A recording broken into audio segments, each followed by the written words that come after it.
You spoke, and we listened. Next month, we will launch a LinkedIn series entitled Bigger Than You Think. Our one-on-one conversations with so many leaders here in Atlanta are designed to spotlight their unique stories and perspectives. Don't forget to subscribe and leave a kind rating. Like many of you, I still remember those teachers that had a positive impact on my educational upbringing. Today's episode is special because we spend time with Virginia Commonwealth University professor Carlton Goode. Dr. Goode taught me the importance of cultivating relationships. He's the reason Ali and I share a friendship, and he's made a career helping young men of color find their way on campus and beyond. Sit back and enjoy. Welcome to another episode of the Somebody's Son podcast, where biting your tongue is never allowed. Young men battle with the pressures of manhood every day. Each episode, we tackle topics that focus on worth, actions, and relationships. Our goal is simple: help men win the war with themselves.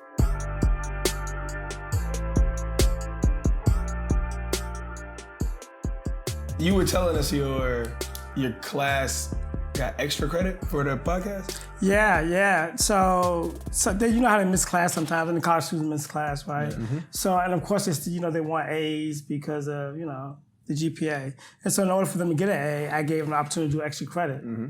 And so some people did, they reviewed like 3 podcasts, some reviewed 4, some reviewed 1, and they had to give a 2-page paragraph on feedback. 2 pages? No, I'm sorry, 2 paragraphs. 2 paragraphs. For this show? For this show, yeah. And so that's how I said I would send it to you. Oh, I gotta read that. Yeah, some of it was good though, man. And even some said that I'm going back in and watch the rest of them. Oh, wow.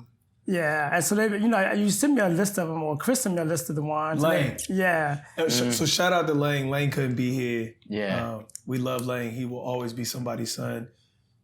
Even if he's not in episodes or some episodes for the early part of this season, he will definitely be on for some of the other ones. But yeah, shout out. Lane always taking the lead on stuff like that. Yeah, he did. We was in the car, and I was like, man, this would be a great idea for me to get to my students for extra credit. Yeah. And he said, could you do that? I was like, yeah. That's amazing. That's so you put it to work, and they was watching it, man. And so with all 5 classes, you're talking about 9 to 8 men of color. Wow. And so all 9 of them got them. So 98. But I don't know how many really need extra credit, but I have 5 classes in one semester. And so whoever picked it up, and so I downloaded it and I put it in the folder. And I sent it to Donald, but he just can't open them right now. I couldn't open it. Yeah. That's amazing. So first, I want to ask you two, how does it feel that what we're creating is being viewed by the people that we started the show for, right? Like we talked about young men battle with the pressures of manhood. Yeah. And that's why we started the show. And I didn't know that it was going to come that quickly, but we're directly, whether it's an assignment or something like that, it's falling on the ears of the people that we wanted to hear. How does that feel? How does it feel? It's humbling for so many reasons because of the impact this man has had on my life. And we'll dig into that. So humbling is probably the first thing that comes to mind. I think the second thing, though, is it reminds me that it's worth it. It's worth it, right? So, like, we could be spending our time doing a host of other things, and there's plenty of men that look like us at our different age groups that are choosing to invest their time differently. I'm not going to say irresponsible. I'm just going to say differently.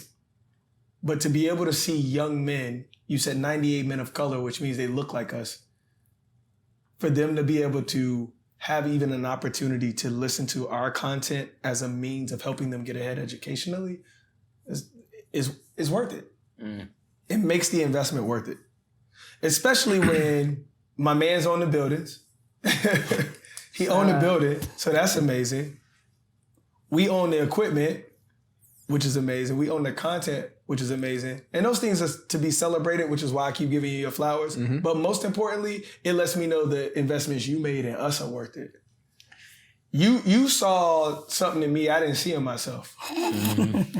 Real talk. No, I believe you. And so for now that you got students that are able to learn and benefit from content we're creating, this is still from your tree. We are branches from your tree. So it's worth it. And I hope that means for you as a professor, you could have chose any other profession. You could have chose to work at any other university. You could have chose Lord knows, like, you've had your own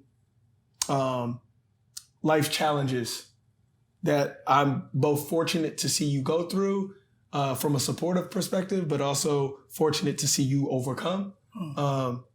But in order for you to like continue to pour into us, like this guy is on campus. We were laughing. He came to visit me in Atlanta. We were laughing because one of my mentors in real estate is 15 years older than me. And so legitimately, shout out to Ken. Mm-hmm. Ken watches the podcast too.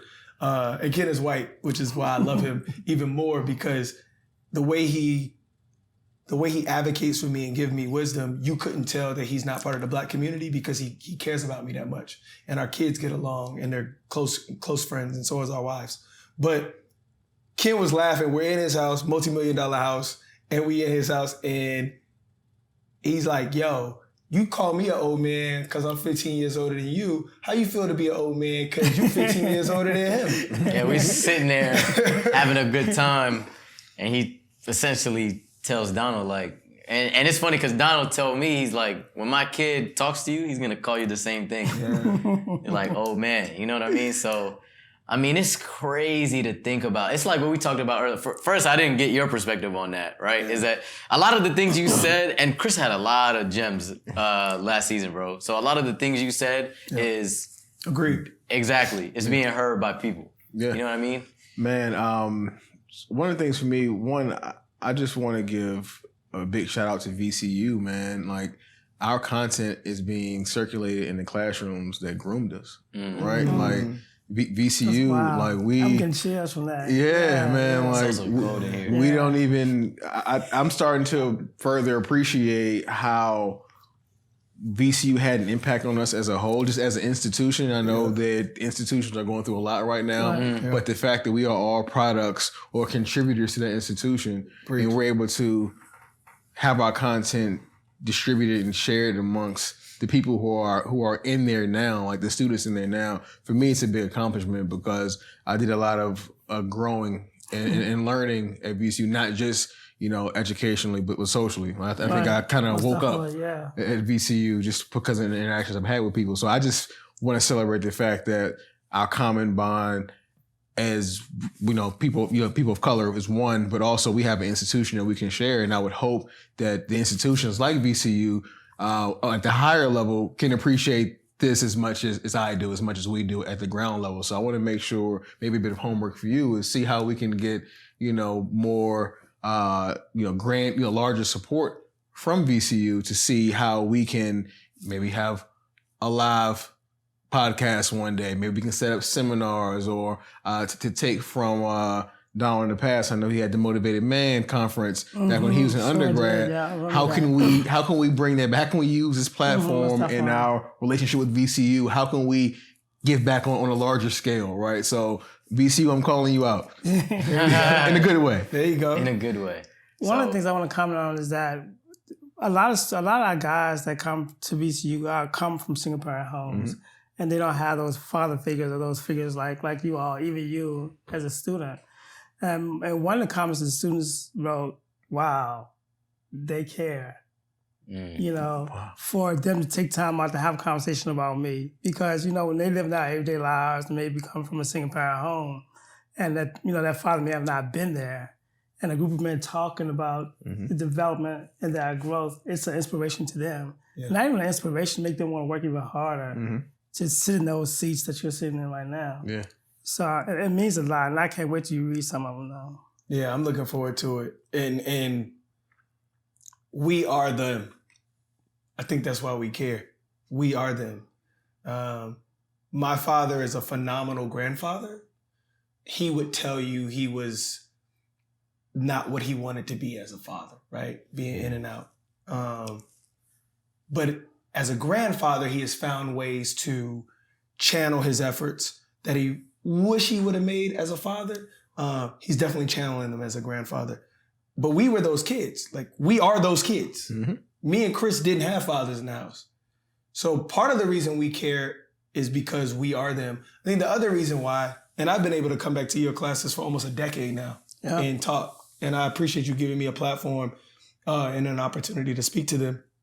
And in many cases, they're not even convenient. Because I remember flying all the way from Houston one time. You sure did. I remember just that. to speak to your class and hop right back on a plane to go close. Wow. At no cost. At an acquisition at no cost. Yeah, I wasn't gonna say that, but since you did, you're right. I paid for it myself. But I had to close the acquisition. But I'm willing to be there for you, Carlton, because you saw something in me, and I know how that helped mold me into the man I am today. More importantly, that means you continue to see that in other children or young men. And for me, that's how I view it. It's okay, yeah, it's an inconvenience. I might have to wake up early and, switch time zones twice, but who cares? Like, who knows if something I may say or something Carlton underscores, highlights, and bold for that kid, if he does that for them, they could be where I'm at. So that's what make it worth it. And I know Lang, we love Lang. Lang does the same thing. I know Lang's been speaking to your kids as well. Meeks does the same thing. So it's like, I'm not saying that they had the exact same situation I did, but I know when we come back, we view many of the kids in your classroom the way we feel like we were once viewed. And that's what makes it worth it. Like, it makes it priceless. We had a educator on here that we've spoken to, and Davario Hawkins. Yeah. Vario, what's up? We know folk. And yes, yeah. And it was a phenomenal episode, but I've been in Mr. Goode's developing men of color class. I took it last year. Obviously, that's where we met. Yep. And that's a whole nother, that's its own podcast episode. We talk about that. Yeah. We tackled that on what was the Creating Gravy. Yeah. So, but I want to say this because I want to preface a question is, I've been in the class and I've never, in all of my time at VCU, it was my favorite class. And I didn't really have that many courses, not at all actually. I haven't had a course yet other than the Developing Men of Color class, where every week I felt like, and y'all know I showed up late to this. I never showed up late to the class, bro.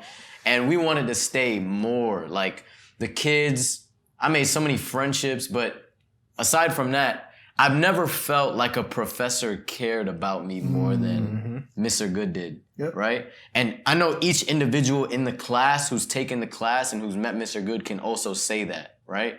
So, we talk often now because we run an org together. He's the advisor, and I'm the president for the student organization that ended up was a spinoff pretty much from his class, right? That's amazing, man. And we've been able to do incredible things. We talked about mentoring all the time on this podcast, and I tell them about the story about Benford Middle. Oh, really? And we do that through our organization, right? So, it's been incredible, but I say that to say this. So, the class stemmed from, I know you're doing African American studies, right? And what's your master's in right now? My master's in student development. Student development, and then you're in school right now for what? My doctorate. Your doctorate in? Higher ed leadership. Right. So Mr. Goode hits me, like, after mentoring, he hit me up. Where are you on your way to? What conference? The one in Florida, Student Success Conference. Student Success Conference in Florida. And he asked me to write, like, there's no credit involved with this. He just said, like, write me a paragraph about mentoring that we've been doing, right? Okay. And I wrote probably, like, the most emotional, heartfelt paragraph that I've ever written. It would end up being like a page or so.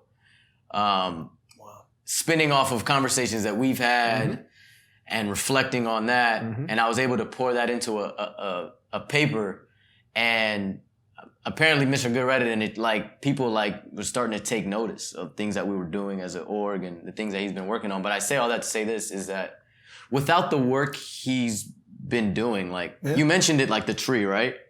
If Mr. Goode, it's funny because earlier we talked about foundations, right? And how other people's actions affect so much more than just themselves. And they affect so much more going into the future, right? Like different people can sit here and have a podcast episode or say that I wouldn't be where I am today if I hadn't met this dude. You know what I mean? So what made you, I always wanted to ask you this. It just so happens that the cameras are rolling now, but I always wanted to ask you this. Let's go. Is that what made you start the class, for one? Because I remember Donald telling me, like, bruh, you better be grateful because we didn't have that. We didn't have that on campus. So what started the class, first and foremost? And then I'll ask the second question that I have after you answer that. Well, most of my research is on retaining African American when I was in college, right? So I went to a HBCU, Shaw University, and going to Shaw University, the all-black college, I seen guys doing that thing and things like that sort. Then I went to the University of Iowa, and the black students there, especially men, they were just lost. And the number of us graduating is extremely low compared to any other ethnicity group. And even worse when you look at the black female and the black male. The females are way up here, and we are here. And so when I got to VCU, wasn't nobody paying attention to that. And I said, look, this is a problem.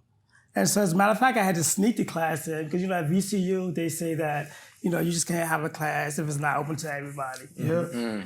So I had to get an override in. And so it started there. And then I started seeing the results of it.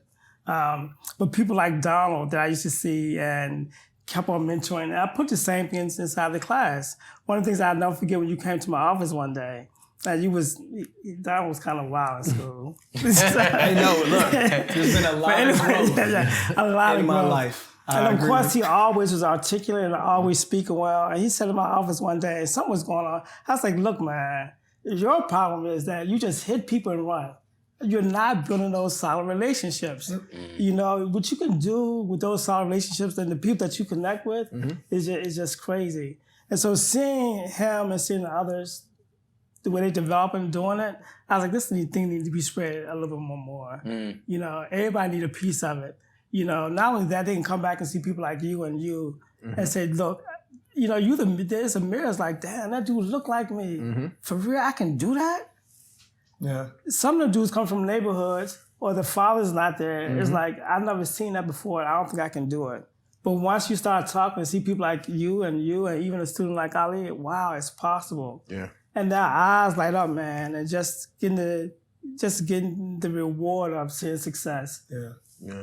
Dude, you gave the G-rated version. He basically said, you don't cultivate relationships and you're not fulfilling the potential that you have when you choose not to do that. And I took that as a personal challenge. Like it was hard for me to say that, like. Oh, I can only imagine. Yeah. Especially at that time, I was way more stubborn and hard-headed. He was a rascal. I was. Yeah, I was. Real talk. Thank God for growth. But it forced me to have to confront my own issues. And I love the fact we talked to my buddy Kamal, and so many times older men in our community, we call them OGs or old heads, they give you the wrong nuggets. And they force you to, those nuggets influence the way you navigate life. Lucky for me, you gave me the right nuggets. Season 2, the beauty behind season 2, what somebody said, it's all built off relationships. I got people pulling up. Kris got people pulling up. Ali got people pulling up. Yeah. Garrett, even being here, not even being from Virginia, like the folks that folks are seeing on season 2 is because of relationships. I would have never placed my emphasis on relationships if it wasn't for you. So the influence you're having on those kids, even if you don't see the fruit immediately, what you're planting is still worth it. And I think a lot of times people don't realize that, because when you plant something, it has to go underground and be hidden before it starts to bloom. And so many times it may not bloom as quick, so people feel like the planting wasn't worth it. And I'm here to give you all your flowers while you're here, which is why I'm so glad you're here. You've planted in a lot of men that I know. Yeah. Particularly my fraternity and my line, or our fraternity, but my line, we look up to you, bro. And we are better men because of you. Wow. Yeah. We really are. I think it's important to point out, like we had DeVario on here earlier, but from a higher level education perspective, how important do you think it is that courses like this are, like, how important do you think that it is that courses like this are normal in college campuses? Because you mentioned scale, right, for the developing men of color class. Personally, I'll tell you, it's the best class I've ever taken, right? And I know a lot of the kids can say the same. So I agree with you. I think that more people should be able to benefit from it, right? Because this is not a problem that's local here in Richmond or in Petersburg, right? Or kids who just attend Virginia Commonwealth University, right? Like you mentioned, you went to University of Iowa, and you also saw that it was a problem there, yes, right? Yes, it is. So how important do you think higher education plays a role in, the future of, African-American men? Because that's pretty much what you're working on. Right. I won't even yield that to you, only because you mentioned while you was at school, you went to class and things of that sort, but the development for you as a man took place outside the classroom. Yeah. Right. Mm-hmm. So one of the things for me, I just appreciate, one, I didn't know this was an actual class at VCU. I'm learning this now. It's a real class. So this is fantastic for me. It's a credit grade and all that kind of stuff. Yeah. And that's amazing because, one, you sought an override to get this course, which means you put your own professional career in jeopardy, right? Like almost certain credit to VCU, other institutions may have saw that in a different way, and things can pan out a whole lot different. So the fact that you stuck your neck out for kids like us, I appreciate that. I didn't take the class, but I really appreciate that. But secondly, I think that is very necessary in school because a lot of people get lost in the shuffle, right? I'm a product of Richmond Public Schools, right? From kindergarten to 12th grade, Richmond Public Schools. My younger brother, he went to St. Christopher's.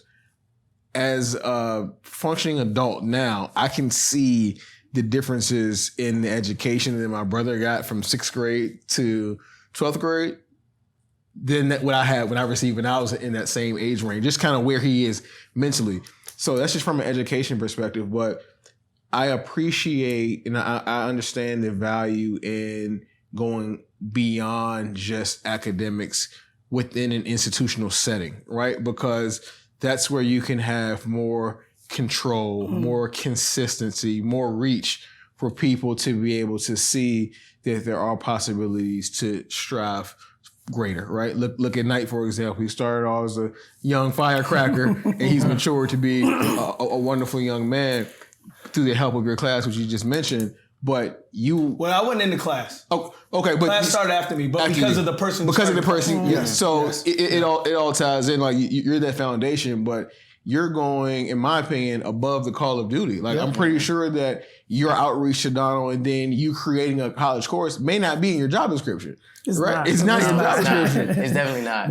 But you're able to leverage your position, your acumen, your knowledge, all of your studies into the development of a course that impacts people outside of just classroom education, but with the support inside the infrastructure of an institution. And I think that's amazing. Like, and I feel so proud to be a Ram right now because the fact that they've allowed or, supported this vision. For me, I would have loved to benefit from this class when I was at VCU. I think we had like University 101, which was how to write a resume or whatever we did in that class. It was an easy grade. I don't even know what we did. But this is something that I think is a lot more impactful and a lot more powerful for us. And I know you can't be exclusive in your classes, but maybe this is a good opportunity for others who are interested in the development of people of color, men of color, and kind of seeing things, like kind of peeking behind the veil. Maybe it's a good opportunity for others who aren't people of color to get involved in those classes because proximity is important, right? Yep. We grow this country. We're meant to be comfortable. Everyone wants to be what makes them be where things are comfortable for them, and sometimes that comfort level it pretty much distances you from the proximity of people who aren't like you, right? So exactly. You have that distance between you, and it's hard for you to sympathize or understand how others see the world because of just pure distance, right? So the fact that this class was created, secondly, this class is dedicated to the development of men of color, and thirdly, that anybody can actually sign up for the class, right? Like freshman, yeah. I want to see. I want to first continue to nurture the program how it is now, but how do we reach that third level of? It may not be just class, maybe it's another format, but how do we reach that next level of bonding and relationship across cultures, but within the institutional setting, right? Because we have to. And I want to make sure I say this correctly. We all grow up in our different areas, different walks of life, and then we all come to one institution and expect to get education. Book side is that's the main portion of it, but there's also the social and cultural side that I think the institution's responsibility is to help nurture those as well. Right. How do you think that's something that we can eventually get to in our society, or at least within the institutions? Do you think that there's a capacity or space for us to reach beyond the classroom within the institutional framework and teach more, more cultural? Like, I want to make sure I'm phrasing right. Teach more of learning about others that aren't like you. Like, cultural crossroads. Yeah. How can institutions foster that environment? Well, I think so. So my class is mainly for freshmen. But many times, as a freshman male coming to an institution as big as VCU, I don't even know who I am, right? And before I jump into a whole other culture, I'm going to lose myself, not even find out who I am first. Yep. You know? So first, you may be from Northern Virginia, and I may be from the south side of Richmond. Two completely different environments, right? Completely. You Northern Virginia, you don't even know that, there's shooters in my neighborhood. You don't even feel empathy for me. You see it on the news, you be like, oh, that's cool. Yeah. But if you can relate to that, and I'm your boy like that, it hit me, and I'm from Virginia. So we got to get that together first. And then once we do that, we can step out. So we come together as a class from Northern Virginia, from the ghetto, from the rich kids. And man, we have those rap sessions, as you know. Different. Those college students, man, they be in that battling. Really? Man. Yes. The thing about it, we don't have a space for a conversation like that among men. You know what we talk about? Girls. I'm going to get lit tonight. Speak on it. You know what I'm saying? But for real, as a man, I'm hurting inside, bro. And where I'm going to take this joint too. Yeah. Because everybody in my classroom don't look like me, so you can't relate to me. Yeah. Nah, the rap, by far the rap session was like the most incredible thing I've ever done in a class. Like, I remember this, we argued. And then at the end, everybody was just like, because we all look alike in the class, right? But we argued about the topics that we were talking about. And then at the end, we were just like, yo, this is a pretty good conversation, bro. You want to go out to eat? Like, you know what I mean? That's the kind of thing that he wants to try to foster and develop first. And, go ahead. What were you going to say? No, I was just going to say, so two things. First thing you talked about was we don't have a safe space for that. I agree with you. I also think as men, what I commend you for is for creating that space. And that's what we hope this is that it is a very intentional created space for those that want that and for those who may not even know they need it. Because a lot of it is a lack of awareness. For Black men in America, we talked about this with my guy Rodney, we're not even, there's so much expectations placed on us, and we have to navigate a world that's built against us. And then we also got to be husbands, fathers, and like we don't even got time to deal with how we feel. And plus still looking like we got together, right? The closest thing That's to exactly this, what it is. Yeah. And you still got to be able to look through. Yeah. So the closest thing to this, and shout out to my man Marcus Harvey out of Atlanta, the closest place for us to get this is the barbershop.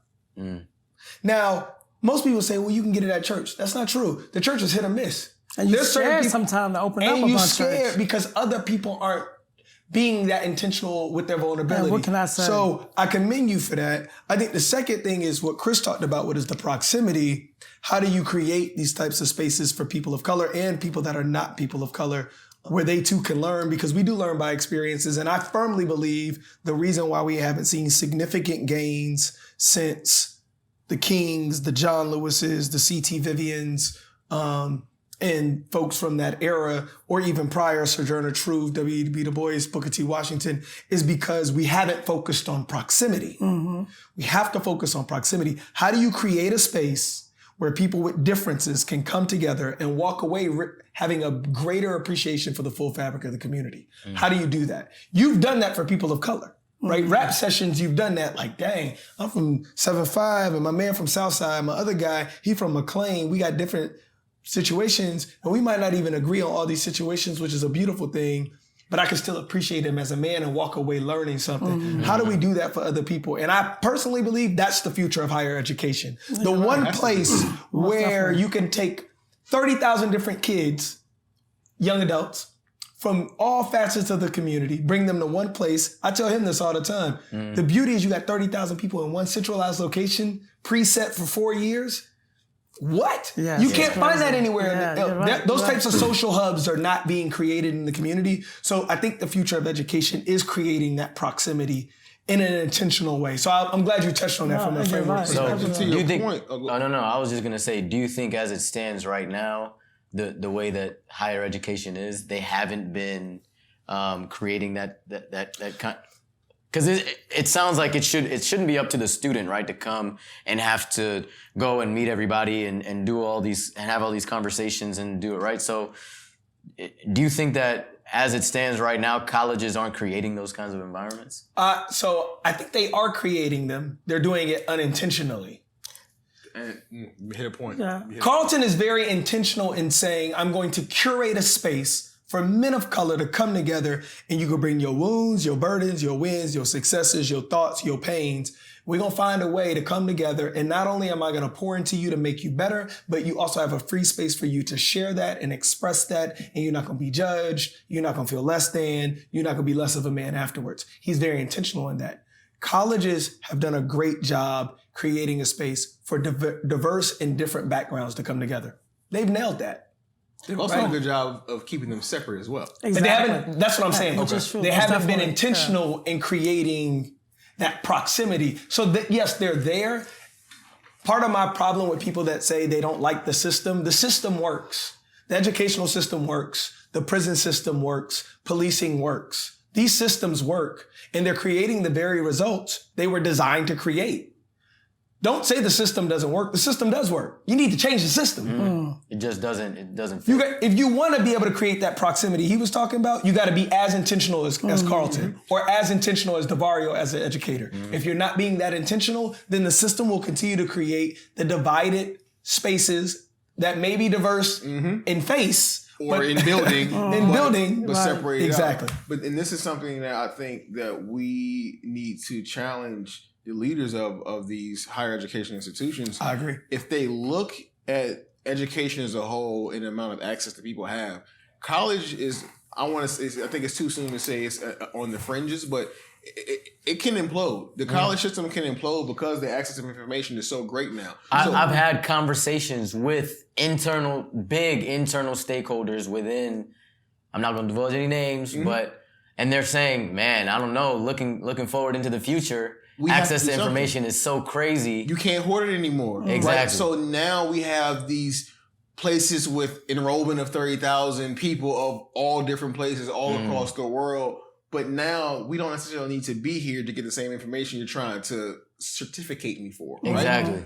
But how can we use those same institutions, the resources these institutions have, to stitch together these different fabrics of community into one big quilt that we can all wrap ourselves in? Agreed. Right? Like, agreed. And if I'm a president of I don't know the politics of higher education. That's something that's a separate conversation. But if there's an ability to influence the politics of higher education and add a bit more strategy to how education looks in the next 20, 30, 40 years, even 10 years, these are the conversations that should be happening at those tables, because it's no longer you have to hit this many credit hours to learn this. You can learn this now in an all-nighter on YouTube, right? Exactly. So what else is college? What other benefits will college bring to society as a whole? Right. I think the biggest problem that we have is the proximity thing is in distance. When you go to college, you're all in the same place, but we still separate it out. Right. That's not true proximity, though. It's not. That's what he's saying. That's what I'm saying. That's what I'm saying. Like just because agree. Proximity is not just distance, but because most institutions are set up. Yeah, we're all within a 2-mile radius of VCU, but we're still separate. How can institutions break that separation down and start to foster more of a collective environment that's allows people to get experiences from everyone across the board? Right. We need to start having a conversation at those stakeholder tables. And it forces them to look at the college campus differently. Yeah. This is no longer a beacon of just education. Mm-hmm. It is a social hub. It is. And how do I facilitate proximity and engagement between diverse beings at my social hub? Mm-hmm. Mm-hmm. Right. They do that, people would be willing to pay a premium to have that. And those that may not be willing to pay a premium, businesses like the one I work for, we would place a premium on that because now when they enter the workforce, they know how to interact with other people of diverse backgrounds. And if you look at the supply chain as a whole, like the supply chain of individuals of the workforce. Human capital. That's the direction that we need to go in because there are too many people who work in corporate America, wherever, I don't want to name it. There are too many people that work that their first interaction with other people is that moment. It's either sometimes in college, but I was in a fraternity and I stayed in the dorm and I happened to, for me, VCU was all black until I went to class. Right. VCU was only not majority black for me when I was in class. Outside of that, everyone stayed in the dorm. Majority was people of color. Most people I saw in Schaefer were people of color. Like when I went to the library, when I sat down in classes, when I saw the diversity. But the infrastructure is there. Yeah. We need to be able to create the program around these social hubs. The social hub that colleges already have. How do we maximize that to better integrate different cultures, different communities together? Well, I think we can do that. We also, a couple of years ago, we had a second part of the class, which was for sophomores and upperclassmen. Mm-hmm.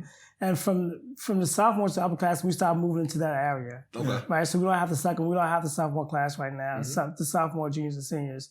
So that can move to the area. My first thing is to get you connected first, find out who you are, and then let's move out that space, in the second class. Yeah. But this young man, he can do it himself with DMC.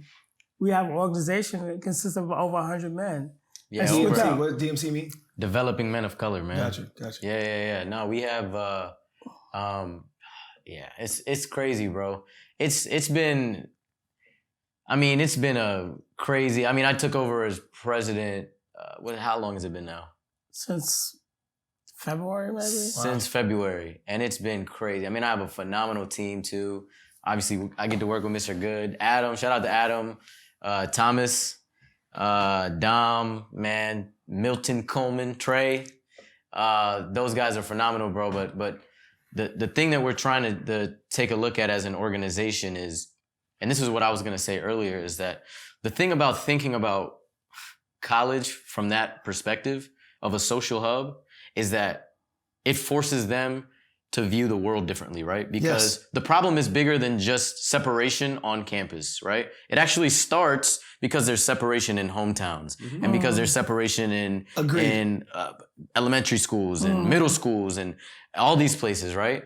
So as an organization, I feel like it's beneficial for us because we don't really have to take a look at just the people that are involved in college campuses. Like we've been, doing things in the community and, providing mentors with people. We've been connecting people. Like we've been doing events for everything, trying to get our members hooked with internships and building their resumes and things like that. I think those are all great things. And I don't want to minimize the contributions that individuals like you, Mr. Goode, and classes and organizations can make. I know where you're going, though. I agree with you. The institutional level is how we're going to get the scale. Exactly. Right. That's what I agree with you. Absolutely. Support. Yeah, the institutional level is how we create the most change. And to your point, I was agreeing. I was about to make that point is that, not to say it's a shame, but it's terrible that it has to be private individuals who have to think like this in order to change the world, right? What is it about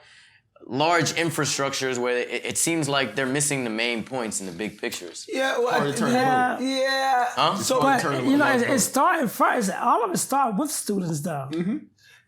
if you look at the changes all over the country, it's starting a lot on college campuses. University so those many people in that organization can force the institution at hand to do what we want them to do make it a little bit more diverse. Is that how that should operate? I believe so. I subscribe to this thought process of continuous improvement. Right. Am I a better husband today than I was 5 years ago? My wife would tell you without a clue. Am I a better friend today than I was 5 years ago? Absolutely. Am I a better fraternity brother than I was 5 years ago? Absolutely. That doesn't mean I can rest on my laurels. That doesn't mean that I've arrived. And to your point about big companies, the problem with big companies or big institutions, whether they're for-profit or nonprofit, is a lot of times they rest on their laurels. VCU recognizes they were one of the most diverse universities in the country. Yes. I remember when we surpassed George Mason for a student population. I remember when people were praising them for being an inner city school, similar to Georgia Tech in Atlanta. It's not enough. Yep. You've accomplished this. Great. What a phenomenal achievement. Continuous improvement. And I think to your point, the dilemma with large organizations is if I'm profitable, if my attendance rate or my admission rate is high, if my key performance indicators, which we do at business, if those things are positive and in the green, why would I drive to more continuous improvement? And the reason they should is because if they don't, tomorrow you won't be. 1950s, Fortune 500, go look at the list. Yes. And then go look at the Fortune 500 list today. Many of them are not 1990. They're not even in existence. Why? Because at one point they made a great list. They had great returns, great dividends, and they rested on their laurels. And for me, this is my issue. Like Wells Fargo CEO, I'm glad he openly said, I don't know where to find black talent. You know what he told me? I never had proximity. Proximity is just not distance. Proximity in mind. I remember the first time I ever found out about multiple sclerosis.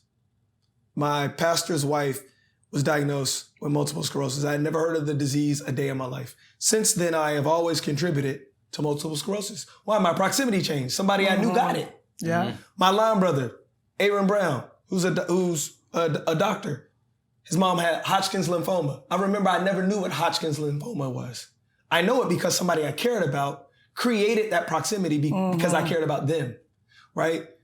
Universities, large institutions have to do the same thing. If you truly care about diverse talent, create proximity, not just in distance, right? Create proximity in mind and heart and how you care. And we cannot believe or subscribe to this thought that a country that was built on segregation and integration that was forced, it makes sense for that system to be separate in caring, in mind, and in heart.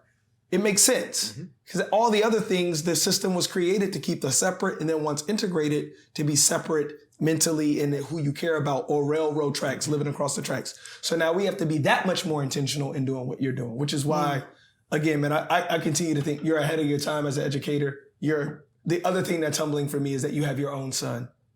And so you didn't have to take the time for me. You could have continued to pour into your own son. And as a man who has his own son, I know what that feels like. I know what that feels like. I appreciate you for wrestling with the Angels on this one, going against the big institutions to implement a class like this. I will say that the job is not done. The job is not done, and I'm hoping Of course. I'm hoping not your job in particular, but I would say my job's not done. Yeah. I know his job ain't done. Your Trust job me, I'll be the first one to tell him. But the job of the institutions is not done. And I'm hoping that I'm a proud Ram. I've invested in Virginia Commonwealth University just like everyone else in this room has, and I'm willing to say I hope VCU feels that their job is not done yet. Yeah, most definitely. Yeah. But even just outside of that, just like on a whole scale, you know what I mean? On a grander scale, but I'm talking to the Rams right now because we're all that's Rams what your heart is, right? Yeah. Carlton, as a final word, because I knew you were about to say something, so say that. But as a final word, what would you challenge other folks in similar seats that you sit in? One, man, young men out here, they need help, and they're not gonna come up. We got an ego, especially young men. teenagers, they got an ego and they grew up whereas I got it. I don't need no help. So it's our job to reach out and be a little more aggressive. Most definitely. And don't give up, man. Don't give up. One of the things that we end up when we do a rap session, and this one question always hit home to me. So we go around the room. It was about 18, 19 guys in the room. And I say to them, if you had imagine you got a son. What is that one thing you would give to your son that's not material? One thing that he can stick in his back pocket and he can pull out when he's in middle school, high school, college, and marriage. What would that one thing that you would give to your son? And what I find out when I go around that circle is the things that they may be lacking or the things that's keeping them on top of that game currently. And if you either hear them young men talk, man, that's why I say it's so important for them to have that spaces. And if you say the same thing I'll say, me and you connected. You know, one may say that I'll give him my father. I want to make sure that I'm there for him, you know. How do we answer that question? Yeah, you know, what is that one thing you give to your son? Nothing material. Now, he's going through middle school soon, playing sports, you know what I'm saying? He's going to high school, he's going to college. Nothing material. What would you give to him? And those young men, when they spit that stuff out, man, I'm just in amaze, bro. Wow, I need to sleep on that one. Yeah, that's homework. That's homework. We got to revisit that. So we need a Carlton Goode part 2. You know what the thing too I've noticed about, I definitely observed during one of the rap sessions is that you always asked if you could pick one person to have dinner with, who would you pick? Dead or alive. Dead or alive. And everybody... And you don't know them. Yeah. And everybody only picks, and of course it's black men there, right? So we typically have, like, there's Hispanic men too that join, right? But it's only about 5 or 6 answers, like, on average. Yeah. Right? So what does that say about our community, our hopes? Yeah, our hopes, our dreams. More influence. They're so common. Like, everybody's thinking about the same kind of things, right? Where's the diversity of thought? Bringing, right? Other folks. You know what I mean? So, yeah, it's I think a part of it also is access to information. Of course. If people, there's a gentleman that is based out of Austin, Robert Smith, and he got a lot of publicity because he paid for the student loan debt of an entire graduating class from Morehouse. And while I was excited to see him be celebrated, I was furious that it took that for him to get recognition. Because I don't know his story intimately, but I've studied his story enough where I applied to work for his company, Just the Equity Partners. And while we've never met, he has no clue the impact he's had on me. It's half the reason we started a podcast. He is one of the major investors in Black History in 2 Minutes with Henry Louis Gates. Wow. And that influenced me because it taught me no matter what I might have accomplished in corporate or in business, I still have another responsibility, right? Beyond my son. And as the beneficiary of a man who did that in your way, beyond your son and pouring into me and Mike Hinton and Aaron Brown and so many others, Terry and Terrence, Ali, Mo, I've benefited from that. And so I have that responsibility. So I say all that to say this, continue doing what you're doing. If there's any way we can help amplify or accelerate the efforts that you're doing, let us know. Please. Time, talent, or treasure. Please. And continue to challenge us to be better versions of ourselves for continuous improvement, because whether you know it or not, you're making a difference. Appreciate that. No, thank you guys, most definitely. You definitely are. I give him his roses too. Got to. Gotta give him his roses. I give him his roses pretty often. I'm humbled just to be sitting on the same couch as you. No, I'm the humble one, man. What you did is not to be understated. So There you go, I just man. appreciate it. I really, Trying to get like you. No, I'm just trying to get like you. We hope you enjoyed this episode of the Somebody's Son podcast. We encourage you to share this episode with a friend. And remember, on this path called life, you are not alone. Thank you for watching. Until next time.